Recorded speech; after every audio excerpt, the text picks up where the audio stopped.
Okay, we have a fantastic man that I have watched for. I think I've watched him all my life, and I think that he's done amazingly well.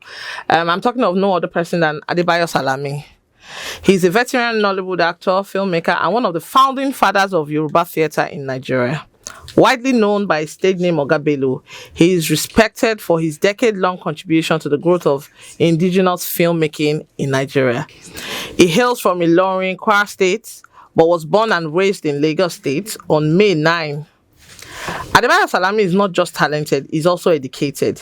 He earned a diploma from Kwara State College of Technology, another from Yaba College of Technology, and later obtained an MBA from Imo State University.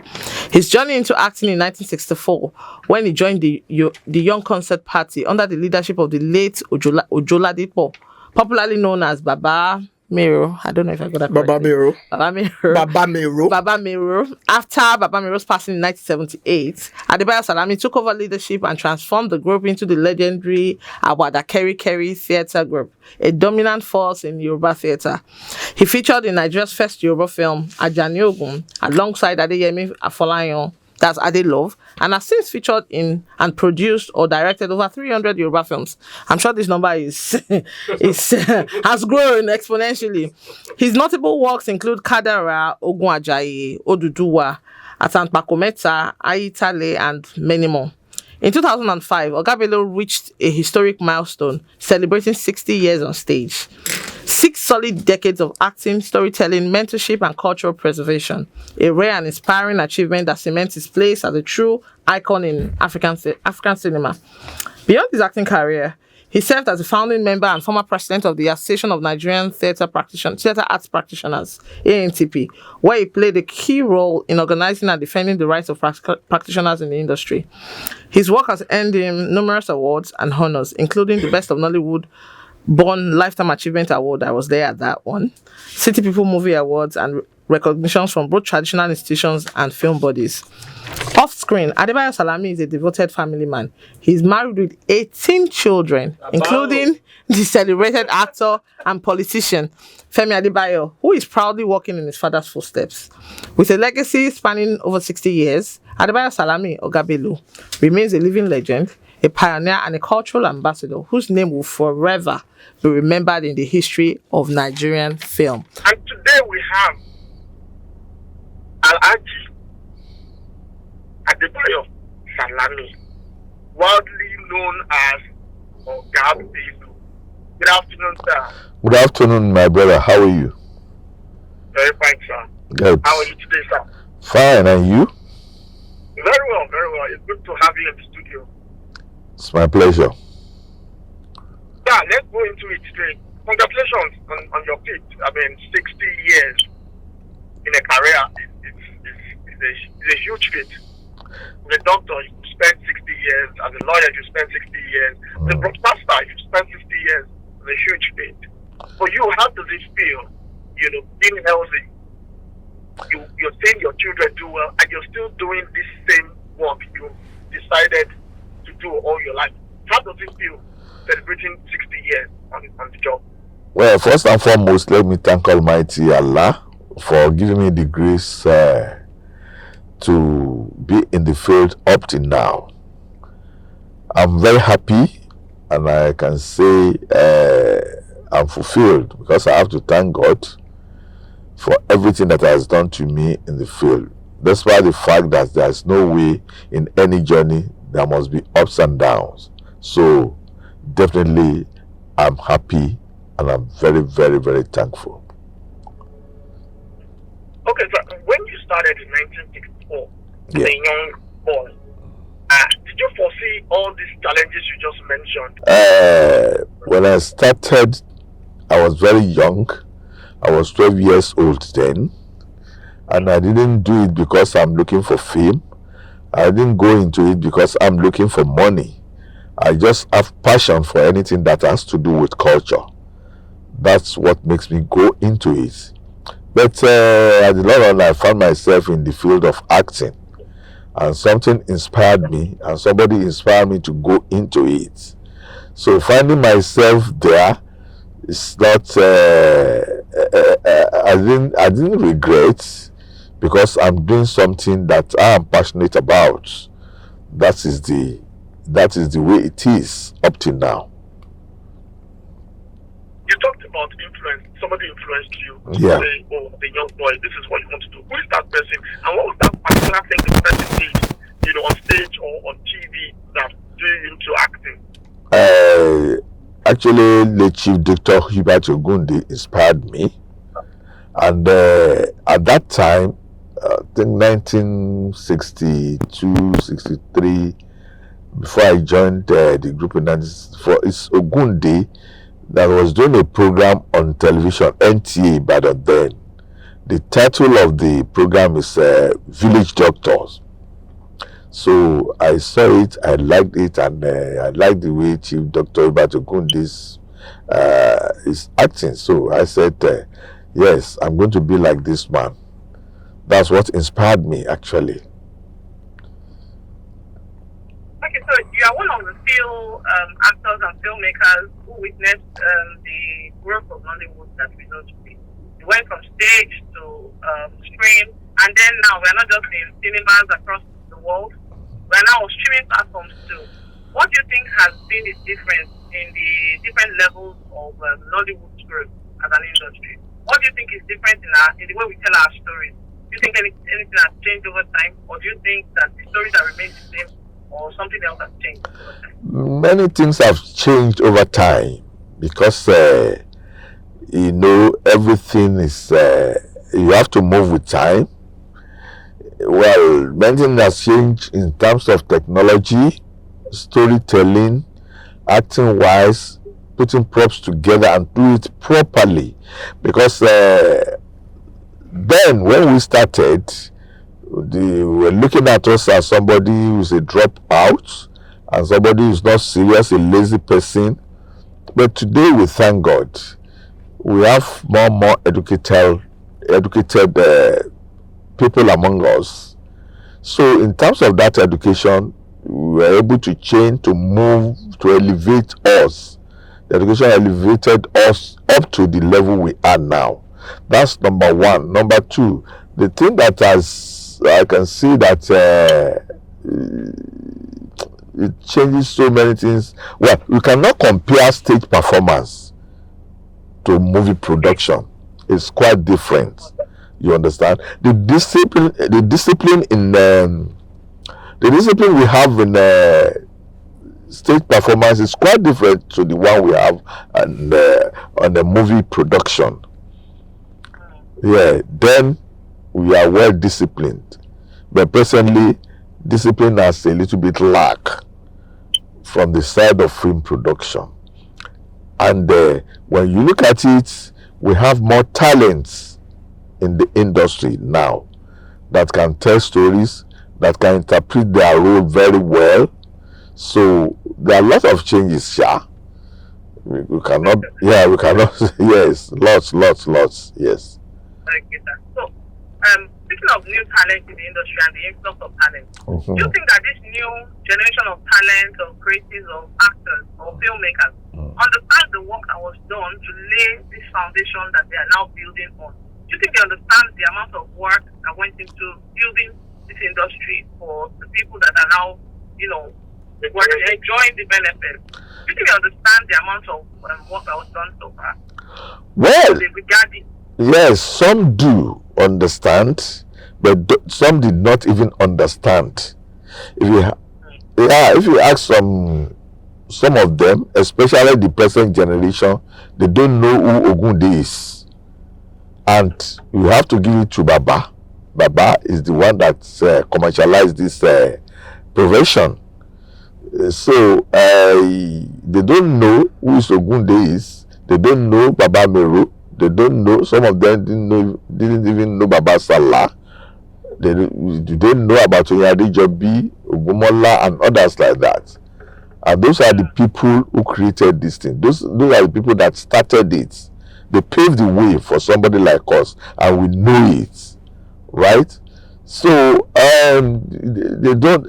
But if you see some of them, that give the respect to the elders and know the history. It means its way to the industry must be from those people that we are talking about. That's what I can say. Yes. Okay, so I've noticed that you have some of your children, if I'm not mistaken, over 5 are actively involved in the world of filmmaking. From being some actors, some producers, some directors, some taking up one other job or the other on the in the industry. Did you at any point influence their choice of being in the industry, or was it just something they just loved and you supported? Oh, no. I never even thought of it that any of my children would take after me. I never thought of it that some of my children should come into this industry. No, they just have passion for it. They have different fields, different courses on their own. You understand? For instance, one is a lawyer. Sadiq Adebayo, who's a production manager, he knows about production management very well. He's a geologist. Toku Adebayo is a computer scientist. So they have different fields. You just have passion for it. There was no time I called any of them and say, come, you have to take after me. No. That is not my style. Even by the time they want to go into the university, is the course that you say you want to do that, I say, okay, go ahead, no matter how. I will just encourage them, do my own part as a father. That is it. I have not influenced anybody, except that I give my support whenever they want to do any production or something like that. And they ask me a question, I answer them. I tell them, you have to so they have to enjoy the position of their father in the industry.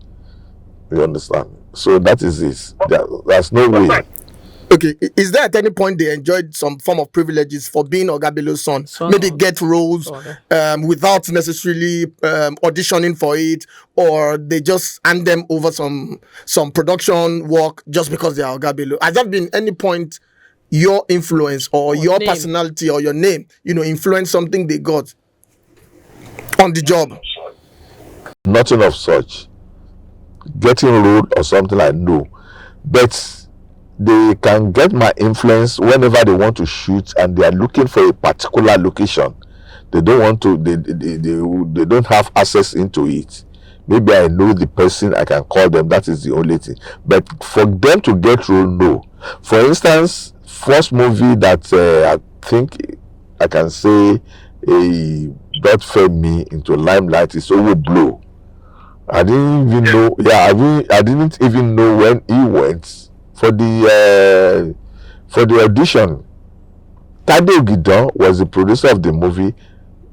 He did not know that Femi Adebayo is my son until after he got the role. So that is it. I've never no.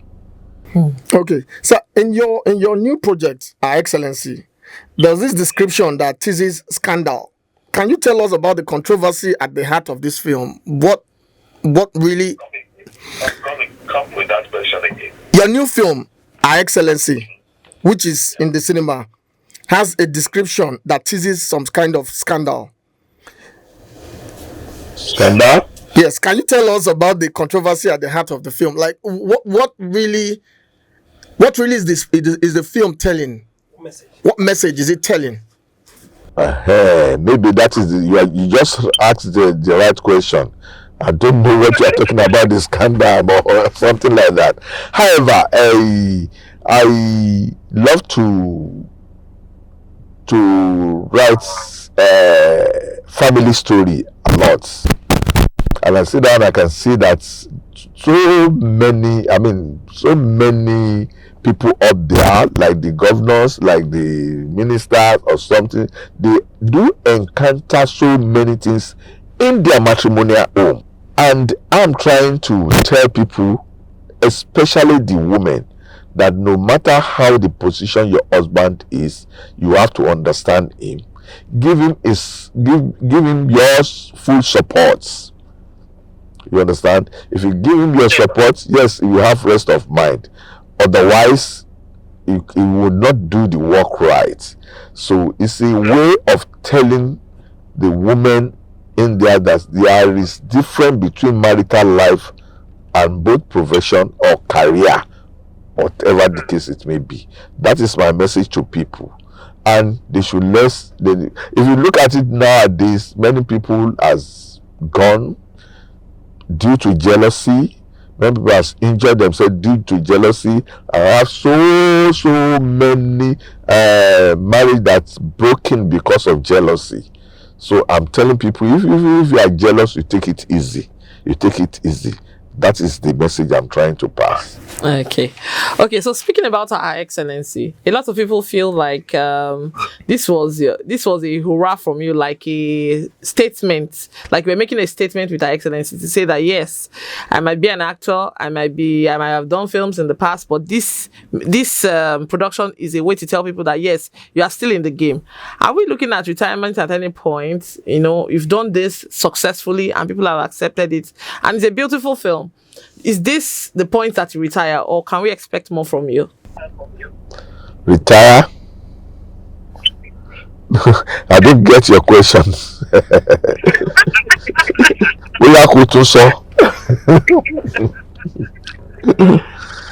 Come again with that question. I was asking that you have done this film successfully, I mean, Her Excellency, and people have accepted it. Now, we know that you can do this, you have done it. Is this the point that you retire? I mean, this is a fantastic way to retire for anybody. Or are we still expecting more from you in the future? Let me make you understand something. I'm not going to retire. I'm not ready to do that. I have many things to throw to the public, for my fans to enjoy me more. More so, artists don't retire. You only move with time. You understand? Moving with time is by now nobody will write a story and cast me for a lover boy. It's not it's not possible. You understand? So they rather make me grandpa, or they make me chief executive or KBC or whatever. You see, you don't retire.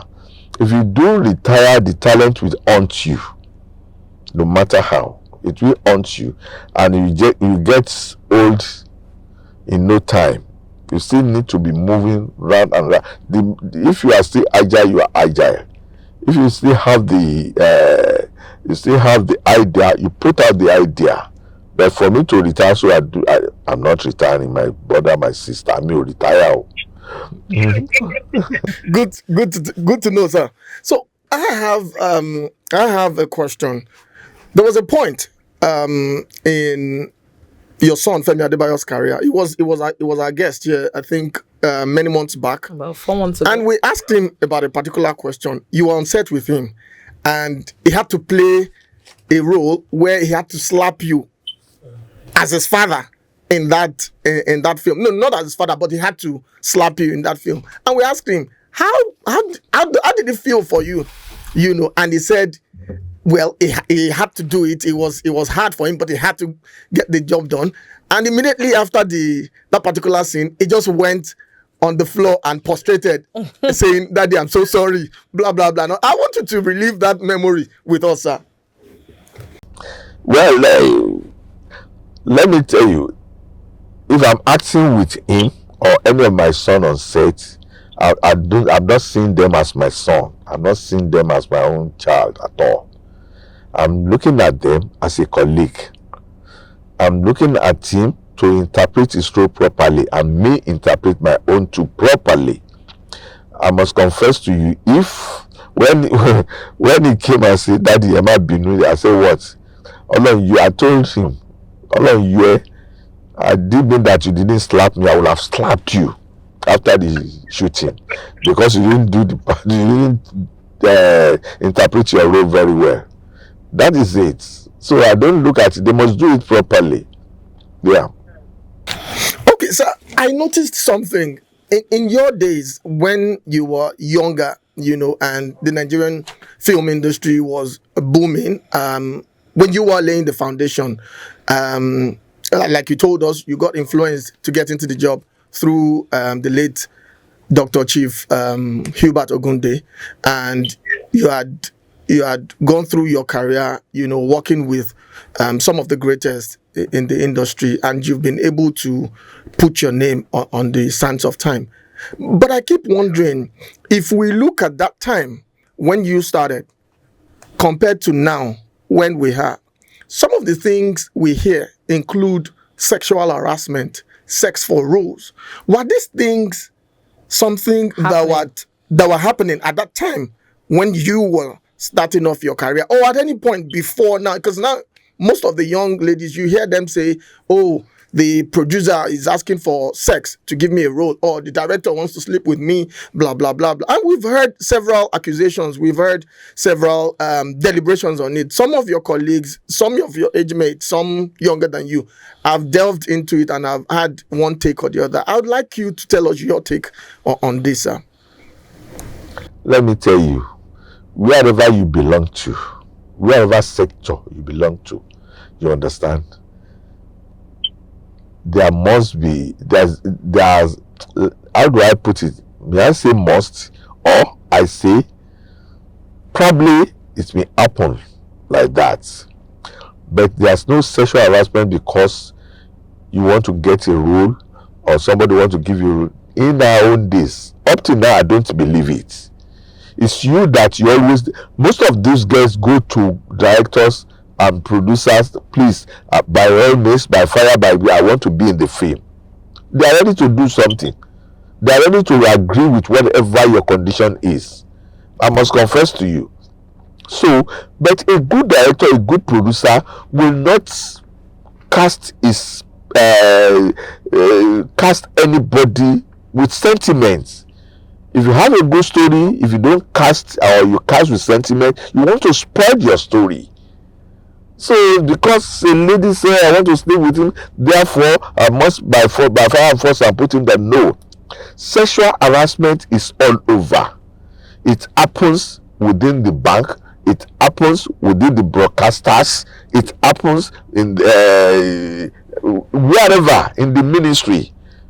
You will agree with me with what I'm saying. So if you think about one, not Lunshi, but nobody, you cannot force anybody, you cannot do anything to have relationship with you. If you are interested, fine. If you are not interested, fine. But by force, no. But I want to let you know that a good director, a good producer will not cast with sentiments. That is it.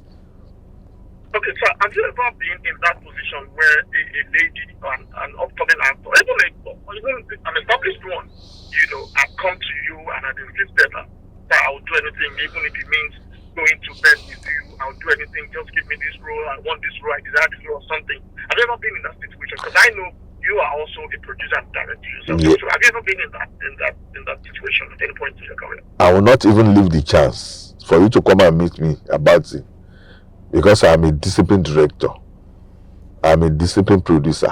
I won't do it. That is, I know the rudiment of the profession, so I will not do it. I will not give you the chance to come near me. None. I've never seen anyone like that. But I know it happens. Present in this generation, it happens like that. I know it. Speaking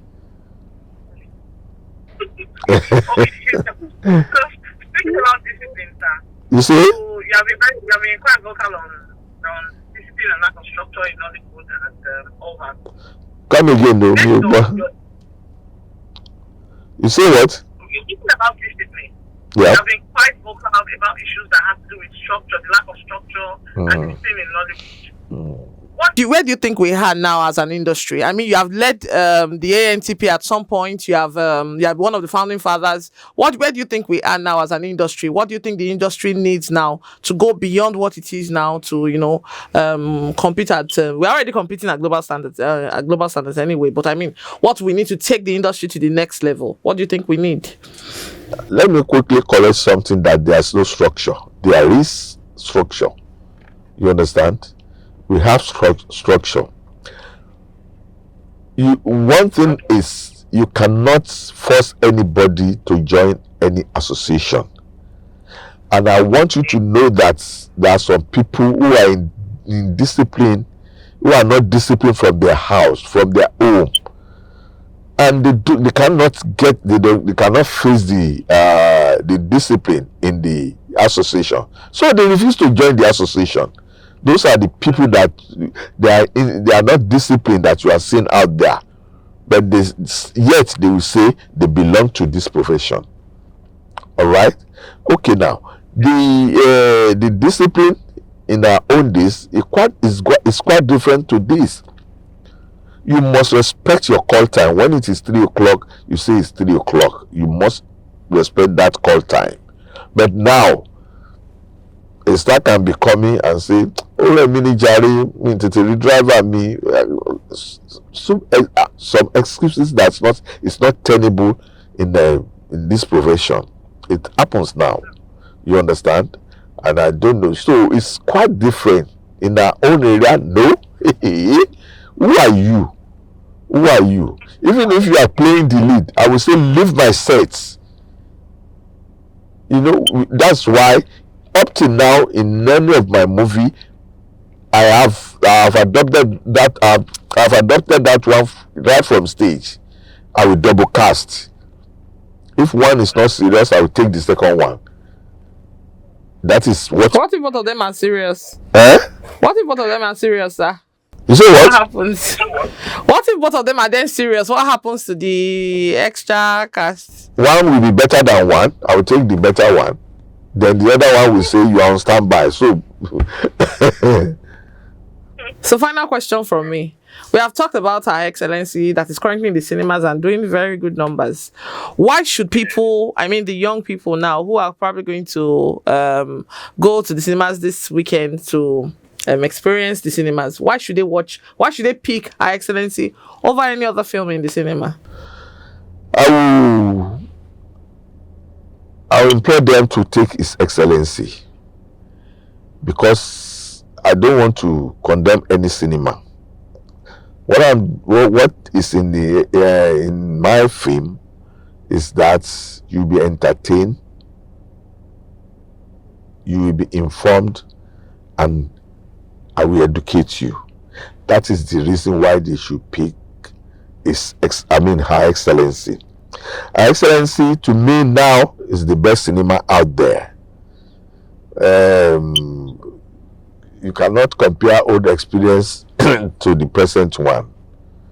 I know everything is culture itself is dynamic. You move with time. Go and see His Excellency. Pick it, watch it, try to digest it properly and see your own role. What I mean by your own role is I have a sister that is doing something like this, so even as you are talking, if you know you are jealous, you mellow. Because you see, I just picked that Her Excellency in one proverb, Yoruba has a dish that says, "Ifa ewujijeki ifori." You cannot get any best thing out of jealousy. No, you cannot. So that is why you should not jealous. But you women, you will jealous. For somebody like me, I don't jealous like this. No, I don't. Okay, sir. Finally for me, sir. My final question, sir. You were quoted recently to have said men aren't wired for monogamy. What inspired the statement? Is it a bad statement? I'm only asking, sir. I mean, I know it's your opinion, though, but I'm only asking. Can you just explain to us why you think that men are not wired for naturally polygamous? I don't think I say that. I don't know who quoted me for that, though. All I say is that I am a Muslim. I follow the rule of Muslim. If you are a Christian, you follow the rule. All I know is that no matter how, let me tell you, Even we see it. I don't want to mention pastor. I don't want to mention imam or anything. You understand? You still do your, you still have your side chicks outside there, isn't it? So whoever even say monogamy or whatever, you understand, it's right in a way. That one, I think the statement is for you. The Muslims say instead of you having your side chicks, bring them together if you can take care of them. But nowadays, kò sóbìnrin tó fẹ́ gbọ́ yẹn, ó ṣe máa bá mi ṣí àǹkan mi. So I don't think that's a bad statement for whoever says it, but it's not me. Thank you for the clarification. Thank you very much, sir. Thank you very much, sir, for coming on your Top Radio 90.9 FM. We want to thank you for coming around. I want to ask you a question, both of you. I want to ask you a question. Okay, sir. Have you been to the cinema? Have you been to the cinema to watch Her Excellency? You are watching this weekend, sir. I have seen it. Yes. I don't know. Tommy has seen it. I don't know about Baron him. wants to go with his side chick. I'm watching with my wife, please. I'm watching with my wife this weekend. Don't worry. What about that? If you go with side chicks, your wife will catch you. Don't worry. Can you see? Say amen. So let a friend tell a friend should tell a friend to go and watch it. It's fantastic. Yes, sir. Yeah. Thank you. Everybody is listening on Top Radio. The whole of Lagos and the whole of Nigeria is on Top Radio. That's why we are on top, and they will invade the cinemas this weekend, sir. So not to worry. Millions are coming your way this weekend. Thank you very much. I appreciate. Yes, sir. God bless you, sir. We hope to see you again soon on this radio station, and we hope that you will come as usual. By the grace of God. Thank you for very much, having sir. It me. was nice Yeah. speaking with you.